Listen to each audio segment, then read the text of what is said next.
Le 17 juillet 1918, à Ekaterinbourg, la nuit est lourde et silencieuse. Le destin de la famille impériale russe est sur le point de basculer irrémédiablement. Le tsar Nicolas II, son épouse Alexandra, leurs 5 enfants, Olga, Tatiana, Maria, Anastasia et le jeune Alexis, ainsi que quelques fidèles domestiques sont brusquement réveillés par quelqu'un qui tambourine à la porte de leur chambre.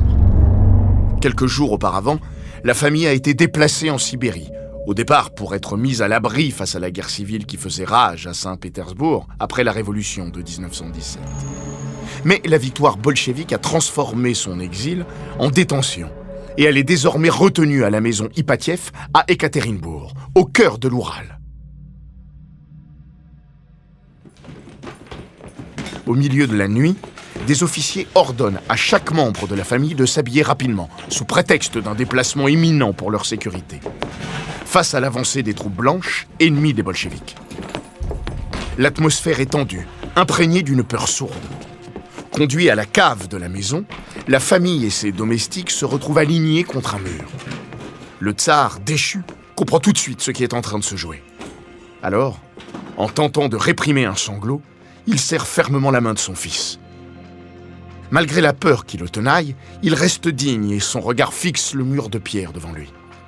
Alexandra, fervente orthodoxe, murmure une prière alors que des larmes coulent le long de ses joues.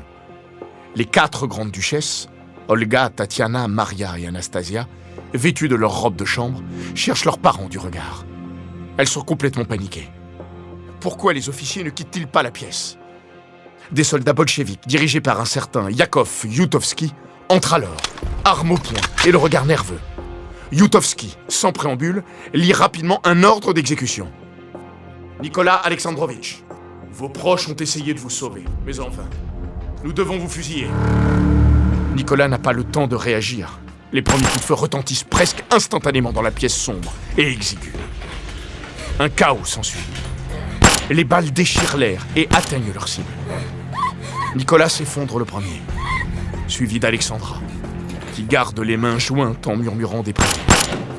Les cris, les échos des détonations et le fracas des coups emplissent la cave. Les filles, protégées partiellement par les bijoux cousus dans leur corset, survivent au premier tir, mais sont rapidement achevées par des baïonnettes et des coups de crosse. Alexis, incapable de fuir, subit le même sort.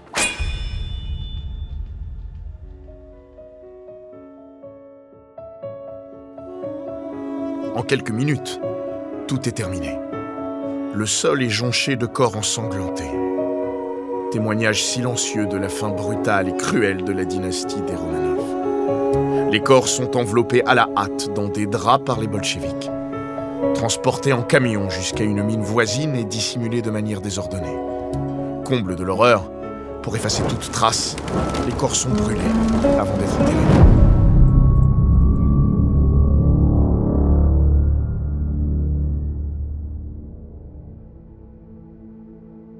C'est ainsi que se clôt un chapitre tragique de l'histoire russe, marquant la fin d'une époque et le début d'une nouvelle ère, tumultueuse et incertaine.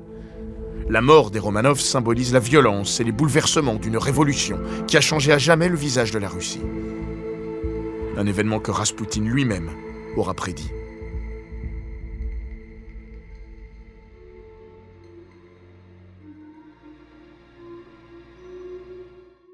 Bonjour, je suis Florian. Bienvenue dans Les Fabuleux Destins. Cet épisode est le 2e que nous consacrons à Raspoutine, un personnage occulte et controversé, tour à tour prophète, guérisseur et même conseiller intime du tsar Nicolas II de Russie. Aujourd'hui, je vous parlerai de son influence auprès de la cour impériale et notamment auprès du couple formé par Nicolas II et sa femme, Alexandra Féodorovna, et des rumeurs qui ont entaché le règne du tsar.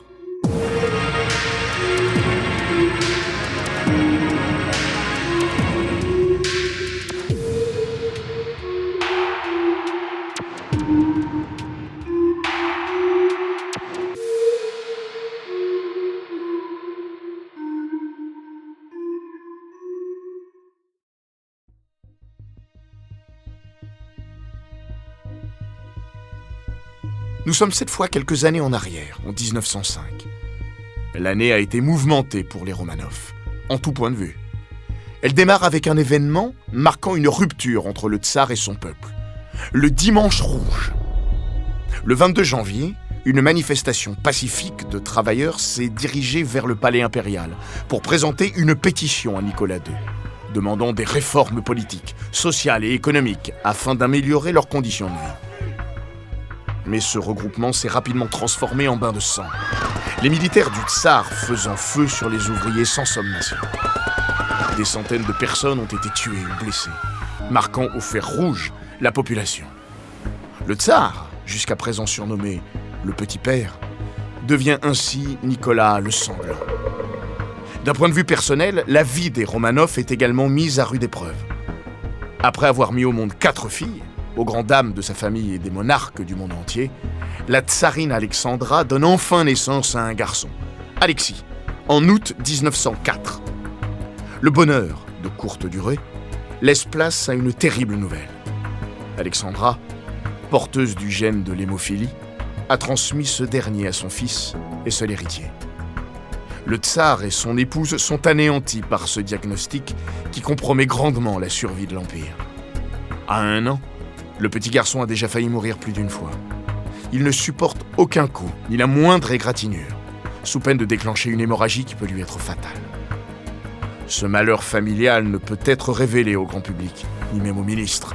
Ce serait montrer la faiblesse de la dynastie, déjà bien éprouvée. C'est ainsi que le couple impérial rencontre Raspoutine un soir d'octobre 1905.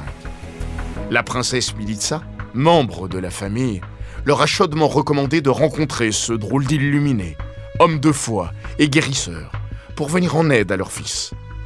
La première rencontre se passe bien, mais ne débouche sur rien de concret. Il faut attendre quelques années pour que le tsar et Raspoutine se recroisent. Une deuxième rencontre avec Nicolas II et Alexandra a lieu, pour laquelle Raspoutine demande à voir leur fils. Le paysan, vêtu de sa robe sombre, s'approche alors du petit garçon. Il se met à prier et effectue des rituels dont lui seul a le secret. La magie semble opérer. Sa présence apaise et fascine le petit Alexis. Les douleurs qui jusqu'à présent faisaient souffrir l'enfant s'estompent. Le magnétisme de Raspoutine achève de convaincre Nicolas II et surtout sa femme de garder ce paysan venu de Sibérie près d'eux, pour le bien-être et peut-être même la guérison de leur fils. Raspoutine devient en quelques minutes l'homme providentiel dont l'Empire avait désespérément besoin. Au contact de Raspoutine, Alexis semble aller mieux. En 1908, ce dernier subit une nouvelle hémorragie, sévère cette fois, lors d'un déplacement en Pologne. Alexandra, paniquée, fait de nouveau appel à Raspoutine, qui est entre-temps rentré chez lui dans son village natal. Raspoutine apprend le drame qui se joue à des milliers de kilomètres. Il prie et envoie un télégramme assurant qu'Alexis survivra. Une nouvelle fois, le prince montre des signes de rétablissement.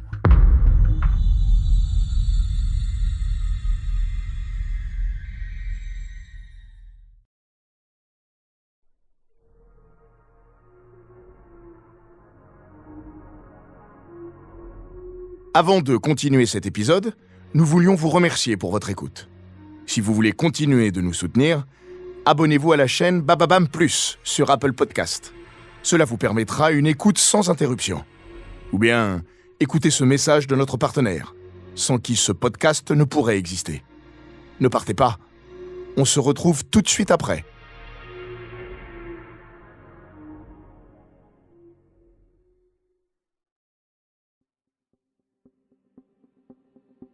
Au fur et à mesure des années et des miracles que Raspoutine accomplit, l'impératrice Alexandra, profondément religieuse, voit rapidement en lui un homme envoyé par Dieu pour sauver son fils, là où les médecins ont toujours échoué.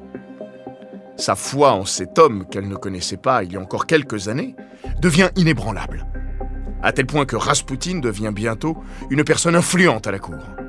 Très vite, la haute aristocratie s'arrache cet homme de Dieu, devenant un véritable gourou auprès de la bonne société russe. Lui, le paysan mal fagoté, avec sa longue barbe et ses yeux perçants, devient le tsar au-dessus des tsars. L'influence de Raspoutine est permise aussi et surtout à cause de la personnalité de son protecteur, Nicolas II. En effet, Nicolas II est un empereur qui peine à régner. Il a beau être le descendant d'une illustre famille, les Romanov, c'est un homme timide, réservé, au tempérament parfois capricieux. Il a plusieurs fois pris des décisions hâtives qui se sont avérées désastreuses pour son image et pour l'Empire. La situation est telle qu'il se met en retrait à partir de 1906 pour laisser davantage son Premier ministre, Stolypine, gouverner la Russie. Le tsar agit le plus souvent par intrigue et sur la base de liens personnels plutôt que de manière objective et politique. Et les relations avec Stolypine ne sont pas toujours au beau fixe. La présence de Raspoutine dans les arcanes du pouvoir n'arrange rien. Raspoutine, en plus d'être un confident et un guérisseur, conseille le couple impérial sur les nominations et les démissions à réaliser au sein du gouvernement. Il devient intouchable. Il recommande ainsi des personnes qui lui sont loyales pour des postes clés et contribue à l'éviction de ceux qu'il perçoit comme ses adversaires. En 1911, Raspoutine souhaite notamment remplacer Stolypine par un nouveau Premier ministre, ce que ce dernier finira par apprendre. C'est l'affront de trop. Un soir, Stolypine ouvre les portes du bureau de l'empereur et s'exclame, sans prendre de gants, que ce paysan n'a rien à faire auprès de lui.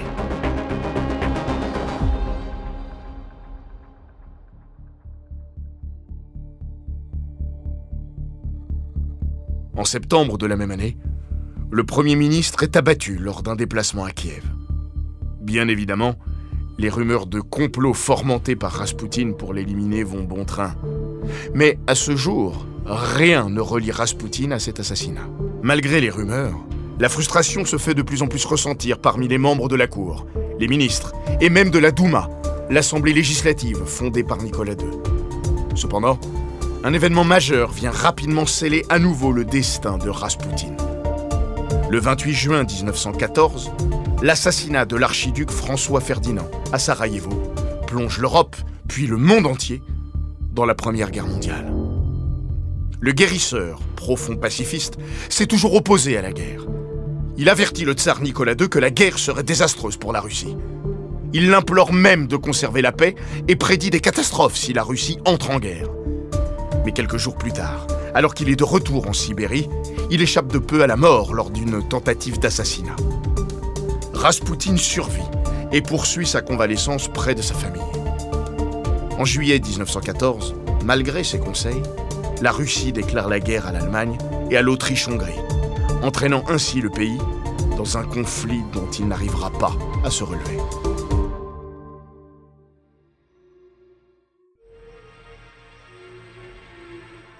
Merci d'avoir écouté cet épisode des Fabuleux Destins, écrit par Marilou Economou et réalisé par Matthew Rock. Dans le prochain épisode, je vous raconterai la suite de cette histoire, en évoquant la réputation sulfureuse de Raspoutine au sein de la cour impériale, jusqu'aux rumeurs d'adultère avec l'impératrice qui déchaînent les passions et divisent plus que jamais au sein du gouvernement et même de la population.